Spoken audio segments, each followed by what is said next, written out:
에베소서 6장 1절로 4절까지의 말씀을 제가 봉독해 드리겠습니다. 자녀들아, 주 안에서 너희 부모에게 순종하라. 이것이 옳으니라. 내 아버지와 어머니를 공경하라. 이것은 약속 있는 첫 계명이니 이로써 내가 잘되고 땅에서 장수하리라. 또 아비들아, 너희 자녀들을 노엽게 하지 말고 오직 주의 교훈과 훈계로 양육하라. 아멘. 오늘은 가정천국, 부모와 자녀라는 제목을 함께 은혜를 나누기를 원합니다. 요즘 현대인들은 가정을 중요하게 여깁니다.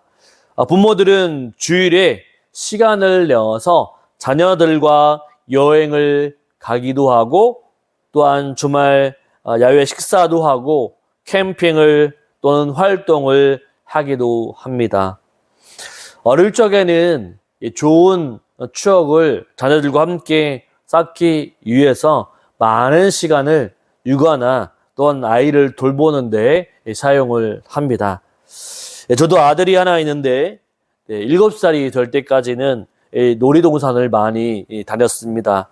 시간과 돈을 써가면서 좋은 추억을 남기려고 애를 썼습니다.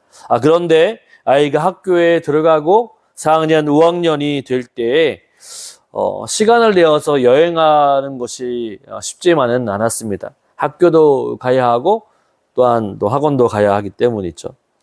어릴 적에는 놀이동산의 추억은 생각나느냐고 물어보게 되면 생각이 잘 나지 않는다라고 얘기합니다. 지금은 중학교를 넘어서 고등학교가 되니까 아침에 일어나면 학교를 가야 하고 저녁 늦게 집에 오기 때문에 대화를 할 시간이 많지 않습니다.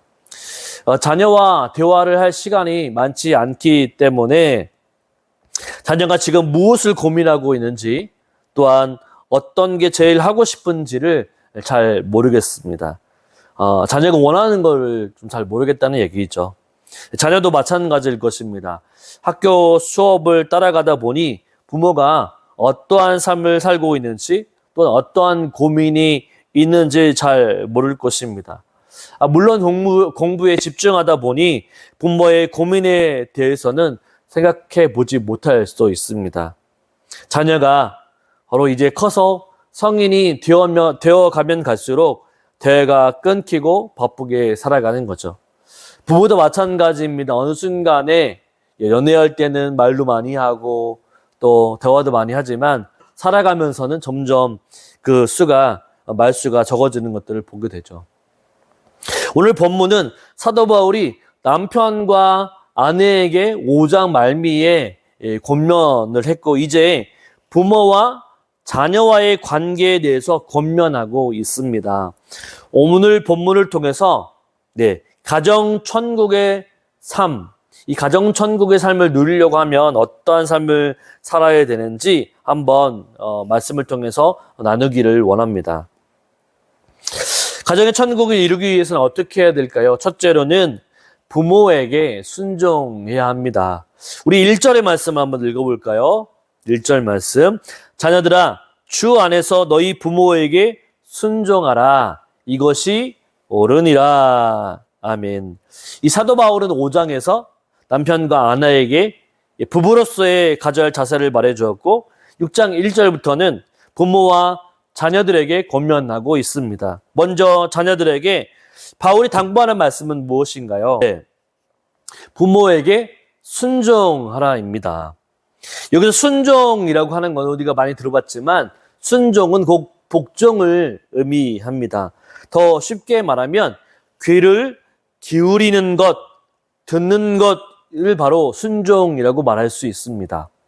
부모에게 순종하라고 하는 말은 바로 부모의 말에 귀를 기울이는 것, 귀를 듣는 것을 말합니다. 단순히 귀로 듣는 것만이 아니라 바로 어떤 행위로 이루어지는 것이죠. 귀로 듣는 것으로만 끝나는 것이 아니라 귀를 듣고 말씀하시는 대로 행동하는 것이 바로 부모에게 순종하는 거죠. 이 말은 무엇이냐면 부모가 말한 의도대로 따라 움직인다, 따른다 라고 하는 말이기도 합니다. 예를 한번 들어보겠습니다. 우리가 성경에서 순종하게 되면 떠오르는 구절이 있습니다. 예, 어떤 구절입니까? 사무엘상 15장 22절에 보면 사무엘이 이르되 여호와께서 번제와 다른 제사를 그의 목소리를 청종하는 것을 좋아하시는 것 같이 좋아하시겠나이까? 순종이 제사보다 낫고 듣는 것이 순양의 기름보다 나으니라 라고 말씀하는 것. 그래서 우리가 순종이라고 하는 단어가 나올 때마다 순종이 제사보다 낫다 라고 하는 말을 자주 인용합니다. 이 순종이 제사보다 낫고 듣는 것이 순양의 기름보다 낫다라는 말씀. 우리가 순종을 말하면 자주 등장하는 말이죠. 이 말은 사무엘이 사울에게 했던 말입니다. 사울은 어떤 사람입니까? 바로 이스라엘의 왕이었습니다. 사울이 처음 왕이 되었을 때에는 겸손한 왕이었죠. 그러다가 점점 더 이제 자신이 왕이 되었기에 교만해져서 하나님의 말씀에 불순종하게 됩니다. 하나님은요, 사울에게 이 아말렉과 전쟁을 하게 되면 이 아말렉 사람들 남녀 모두 죽이고 가축까지 다 진멸해라 라고 말씀하셨는데 사울은 그 말씀을 듣지 않았습니다.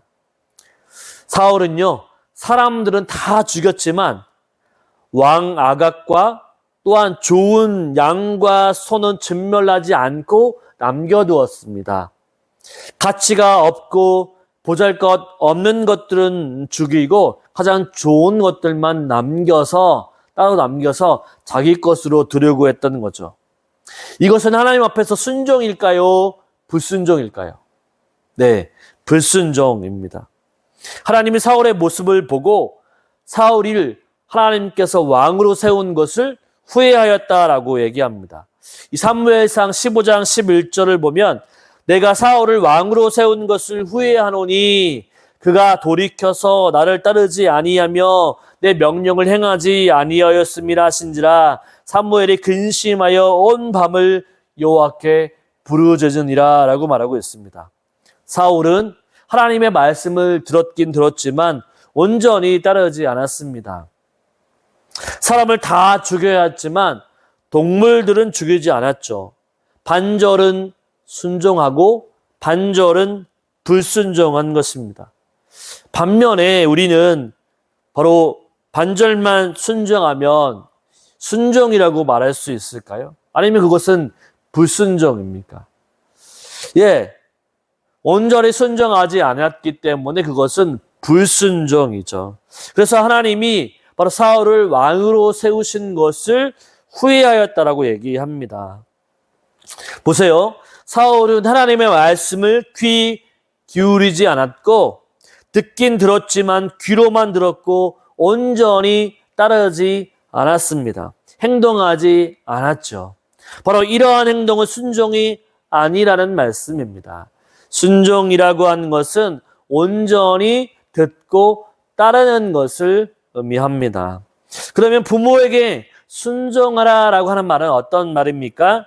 부모의 말과 뜻에 온전히 행동으로 따르는 것을 의미합니다. 저와 여러분은 부모님의 말씀에 온전히 따르며 행동하고 있습니까? 혹시 부모가 하는 말을 탐탁하지 않게 여기거나 잔소리라고 생각해서 대수롭지 않게 여겼던 적은 없습니까?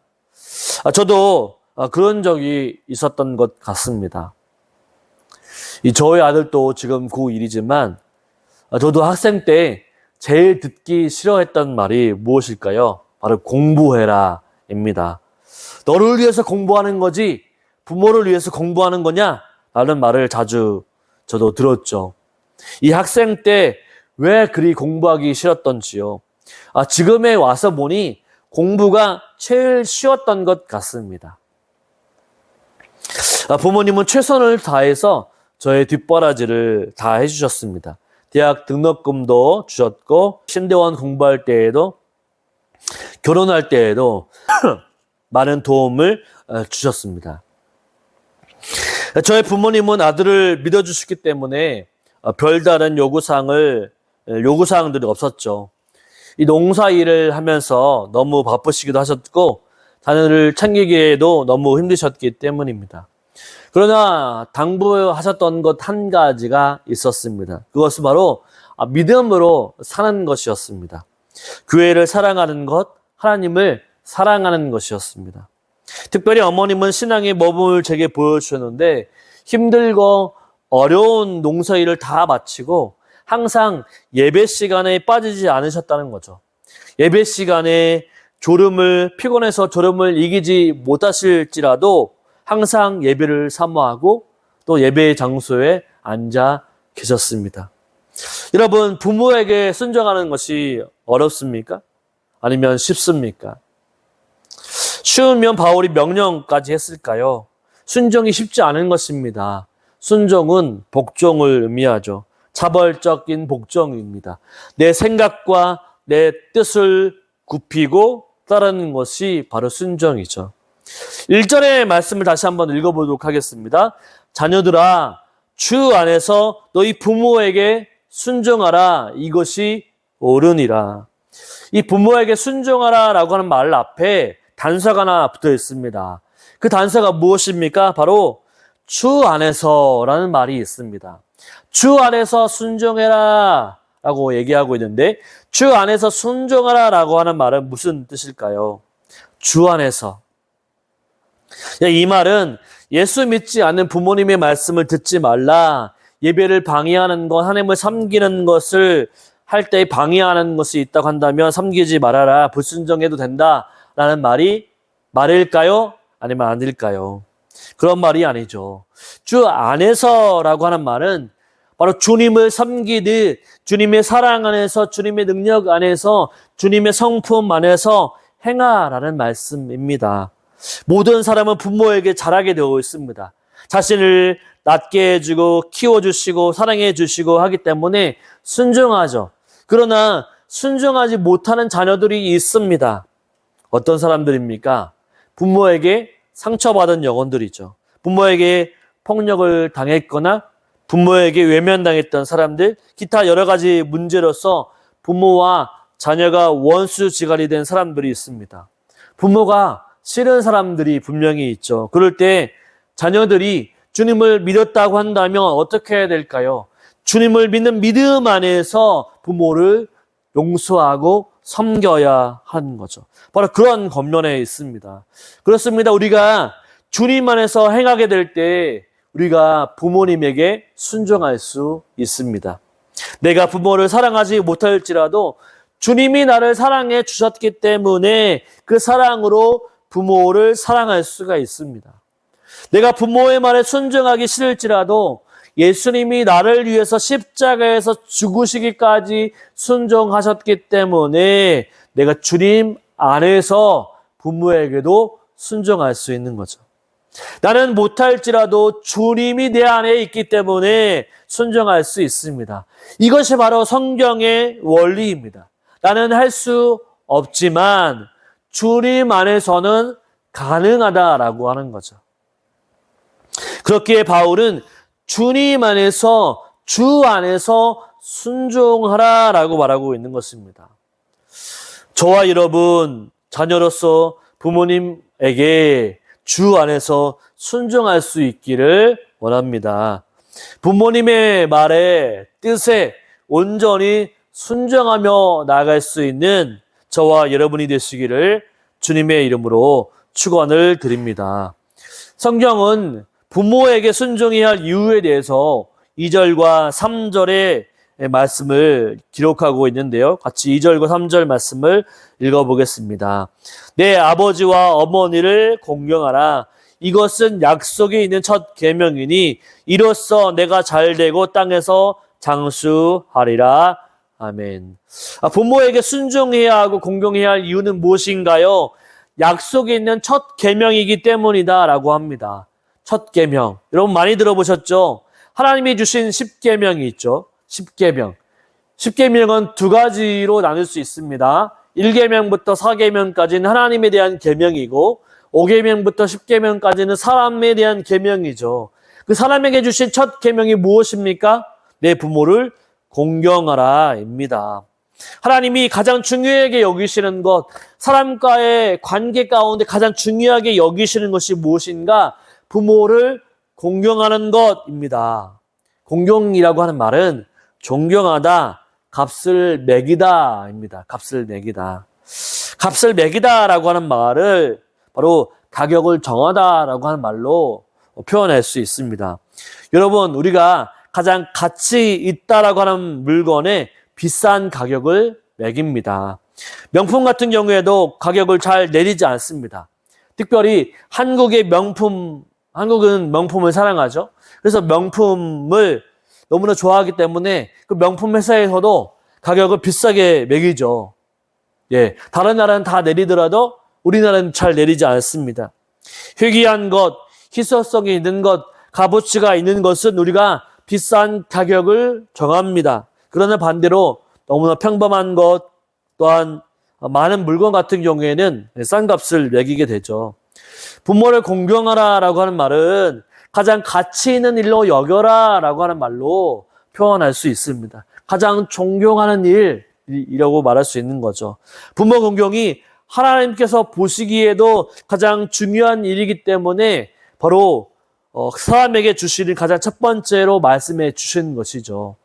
사람의 제일 된 것, 하나님을 영화롭게 하는 것뿐만 아니라 이제 부모에게 공경하고 잘하는 것이 하나님이 원하시는 것이죠.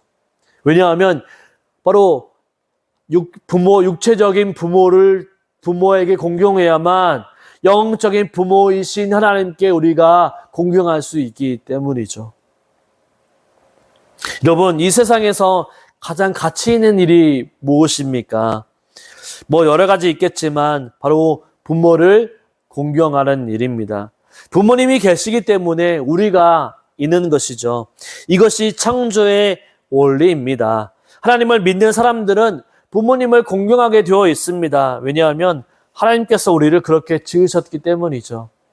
하나님이 우리의 아버지 되신 것으로 우리를 지으셨기 때문에 영적인 아버지뿐만 아니라 육체적인 아버지도 우리가 공경할 수 있는 거죠. 그래서 부모를 공경하는 자녀는 본문 3절에서 이렇게 말씀하고 있습니다. 이로써 네가 잘되고 땅에서 장수하리라. 하나님께 또한 부모에게 우리가 잘 따르고 공경하면 이 땅에서도 복을 받는다라고 얘기하고 있습니다. 저와 여러분, 부모를 공경하고 또한 부모의 말씀에 순종하여 이 땅에서 복을 받을 수 있는 삶을 누리는 저와 여러분의 삶이 되시기를 주님의 이름으로 축원을 드립니다. 아멘. 두 번째는 자녀를 믿음으로 양육해야 합니다. 우리 4절 말씀 한번 볼까요? 4절 말씀, 또 아비들아 너희 자녀를 노엽게 하지 말고 오직 주의 교훈과 훈계로 양육하라. 이제 사도 바울은 부모에게 뿐만 아니라 자녀들에게 권면을 합니다. 그 내용을 보면 믿음으로 양육하라입니다. 4절에 나오는 아비드라라고 하는 것은 아버지만을 의미하지 않죠. 부모를 얘기하고 있습니다. 그래서 그 부모들이 이제 자녀들을 노엽게 하지 말아야 한다라고 얘기해 줍니다. 여러분, 노엽게는 무슨 말일까요? 이 말은 성나게 하다, 화나게 하다라는 말이 있습니다. 바로 부모가 자녀를 화나게 하는 것, 성나게 하는 것을 하지 말아야 한다라고 하는 거죠. 하지만 부모는 자녀를 잘 화나게 하고 또한 노엽게 만듭니다. 부모로서 잘 안 되는 부분이 이런 것이죠. 자녀가 말을 잘 듣고 잘 따르면 화를 내지 않고 토닥토닥거리며 할 수 있을 텐데 내 말을 듣지 않으니까 화내고 노엽게 하는 것이죠. 그래서 부모는 말 듣지 않는 자녀들에게 잔소리를 하게 됩니다. 그러면 자녀들은 네, 알겠습니다. 네, 그렇게 하겠습니다. 순종하는 것이 아니라 자기의 마음을 모른다라고, 내 마음을 몰라준다라고 외면을 하고 화를 내기도 하죠. 부모와 자녀 간의 마찰이 많습니다. 이 대부분의 마찰이나 충돌은 바로 소통이 되지 않기 때문이죠. 서로의 기분을 알아주고 무엇을 필요로 하는지, 왜 그 행동을 하는지에 대해서 서로 간의 입장을 생각해 보면 이해가 되고 또 인정이 되는데 그렇게 하지 못합니다. 그래서 부모는 부모대로 자녀에 대한 서운함이 있고 자녀는 또 부모에 대한 서운함이 있기 마련이죠. 바울이 부모에게 권면하는 것은 자녀를 노엽게 하지 말라입니다. 자녀를 노엽게 하는 행동은 자녀를 올바른 길로 인도하는 방법이 아니기 때문이죠. 그래서 사도 바울은 자녀를 노엽게 하지 말고라고 말씀하면서 무엇이라고 얘기합니까? 오직 주의 교훈과 훈계로 양육하라라고 말씀합니다. 여기서 교훈이라고 하는 말은 무엇일까요? 바로 이 파에리온에서 나온 말로 어린이들을 가르치다라는 말로 바꿔 사용할 수 있습니다. 그러니까 교육, 양육, 훈련이라는 뜻입니다. 또한 훈계라고 한 뜻은 디모데후서 3장 16절에 보면 성경은 라고 하면서 의로 교육하기에 유익하니라고 하는 말로 표현할 수 있는데 어떤 의로 교육함입니다. 그러니까 주의 교훈과 훈계로 양육하다라고 하는 말은 주님의 말씀으로 자녀를 가르치고 양육해라라는 말씀이죠. 우리 부모님들, 믿음을 가진 부모님들은 어떻습니까? 자녀를요, 믿음 안에서 키우기를 원합니다. 그래서 잉태를 할 때에도 말씀으로 키우고 기도하고 또한 신앙의 말씀도 암송합니다. 또한 태어나서는 또한 태아뿐만 아니라 유아세례도 받게 하고 가정예배도 드리고 말씀 암송도 하고 찬양으로 통해서 이렇게 기르게 되죠. 그러나 조금 더 크게 되면 어떻습니까? 이제 중학교, 고등학교에 올라가게 되면 이제 내 마음대로 되지 않습니다. 부모의 잘 듣지 않습니다. 주일 예배 한번 드리려고 해도 꼬셔야 되죠. 한번 가라고 이거 해주면 이거 해주겠다라고 얘기합니다. 달래서 보내는 경우가 많죠. 자녀를 믿음으로 키우는 것이 얼마나 어려운지를 보여줍니다. 그런데 우리가 그럼에도 끊임없이 붙잡아야 할 것은 무엇인가? 주의 말씀을 가르치고 양육하는 것입니다. 생각해 보십시오. 하나님이 우리를 보실 때 우리가 자녀들을 보는 것과 똑같지 않을까요? 우리도 우리 자녀들을 보면서 믿음으로 성장하면 좋겠다라고 하는 것을 가지고 그런 마음으로 기도하고 양육하는데 하나님이 우리를 보실 때에도 하나님의 자녀인 우리를 보실 때에도 그렇게 말씀해 주시지 않을까요? 아마도 하나님이 저를 보실 때에도 말도 잘 듣지 않고 순종도 하지 않고 곁길로 빠져갈 때 죄악길에 살아가는 저를 보실 때 하나님의 마음은 얼마나 아프실까요? 고집 부리고 억지 부리면서 바로 하나님이 원하시는 길을 걸어가지 않을 때 단번에 저를 통해서 매를 들어서 때리실 수도 있지만 참고 또 참고 계십니다. 그래서 얼레고 달래서 말씀에 순종할 수 있도록 훈련시키기도 하시고 고난을 주시면서 어려움을 이기게도 하십니다. 하나님이 이렇게 하시는 이유는 무엇일까요? 우리를 믿음으로 성장시키기 위해서 이렇게 훈련하시는 것이죠. 하나님이 아브라함을 선택하시고 그를 훈련시켜서 믿음의 조상으로 세우신 것처럼 믿음이 당장 있어서 아브라함을 부르시는 것이 아닙니다. 하나님이 부르시고 훈련시켜 가신다는 거죠. 양육시켜 가신다는 거죠. 믿음이 자라가게 하신다는 것입니다. 자녀를 양육하는 것도 똑같습니다. 금방 자라지 않습니다. 인내심이 필요합니다. 사랑이 필요합니다. 시간이 필요합니다. 예수님도 우리에게 그러한 사랑을 보여주셨죠. 전혀 변화가 일어나지 않을 것 같은 제자들, 바로 예수님의 십자가 사건에도 주님을 부인하고 바로 주님을 저주하였던 제자들이었습니다. 그런데 예수님이 부활하신 후에 제자들에게 찾아가셔서 만나주시고 그들에게 사랑으로 함께 주셨습니다.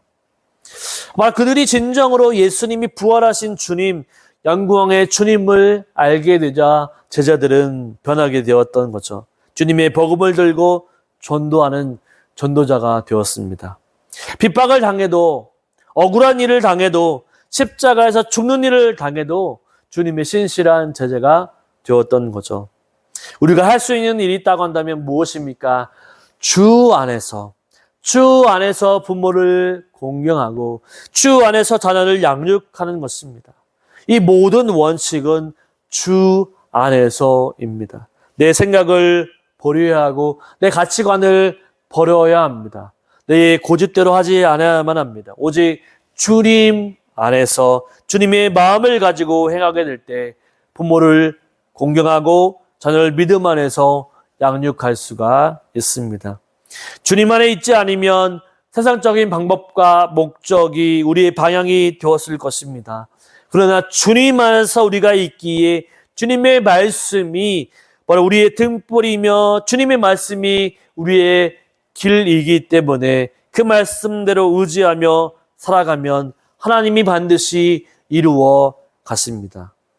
가정천국, 내 힘과 능력이 아닌 주님을 의지하며 주님 안에서 부모에게 순종하고 자녀를 노엽게 하지 말고 주의 훈계와 양육으로 자녀를 양육할 수 있는 저와 여러분의 삶이 되시기를 주님의 이름으로 축원을 드립니다. 아멘.